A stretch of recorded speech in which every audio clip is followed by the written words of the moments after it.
मोर नाम डमान मुर्मू मो नगरबेंटा पोखरिया सरपंच आजिकार आम ओडिशा नवीन ओडिशा पंचायत स्तरीय सचेतन शिविर रे आमर विभिन्न प्रकार योजना रही तो सेगुड़े आमर विभिन्न डिपार्टमेंट लाइन डिपार्टमेंट आसी आमर दरखास्त सब निया होची एवं आम ग्राम पंचायत रे वर्तमान प्राय सबु गाँव में उठा जलसेचन राज्य सरकार द्वारा हो जाइए एवं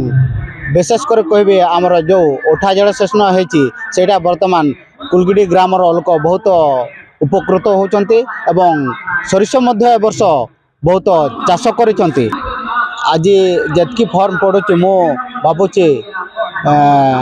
मो थिबा अवस्था आमर जितकी फॉर्म पड़ुची समस्त सबु लोकंकर सुविधा करे बोले आशा करुच्ची जो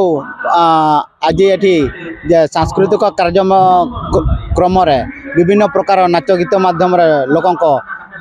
जन सचेतन करा जाउची आमर योजना विषय एवं से मु राज्य सरकार को बहुत बहुत धन्यवाद दूँ।